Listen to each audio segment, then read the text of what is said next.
సాధించవచ్చు. అంత political support వస్తుంది మనకు. అన్ని పొలిటికల్ పార్టీస్ గురించి మనం మన గురించి మాట్లాడతారు. అర్థమైందా? రైట్, మాట్లాడండి. So we are from electricity department aspirants. జనరల్గా ఎలక్ట్రిసిటీ డిపార్ట్మెంట్లో నోటిఫికేషన్ గురించి చాలా రోజుల నుంచి వెయిట్ చేస్తున్నారు.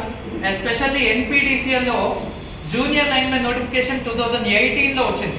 2018 నుంచి 2026 అంటే ఆల్మోస్ట్ 8 ఇయర్స్. అంటే ఈ 8 ఇయర్స్లో ఇంతవరకు ఎలాంటి నోటిఫికేషన్ రిలీజ్ చేయలేదు.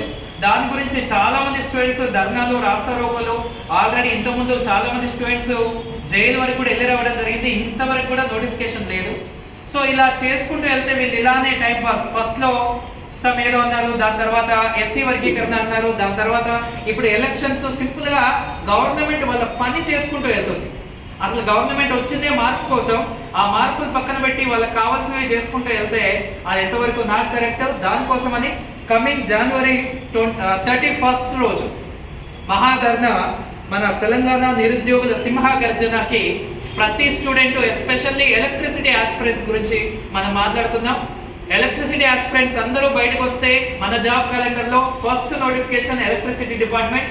అది ఎప్పుడో లాస్ట్ దసరాకి రావాల్సింది. ఆల్రెడీ ఇంకో దసరా అయిపోయింది, ఇంకో దసరా కూడా వచ్చేలా ఉంది. వీళ్ళు ఇంకా నోటిఫికేషన్ ఇవ్వట్లేదు.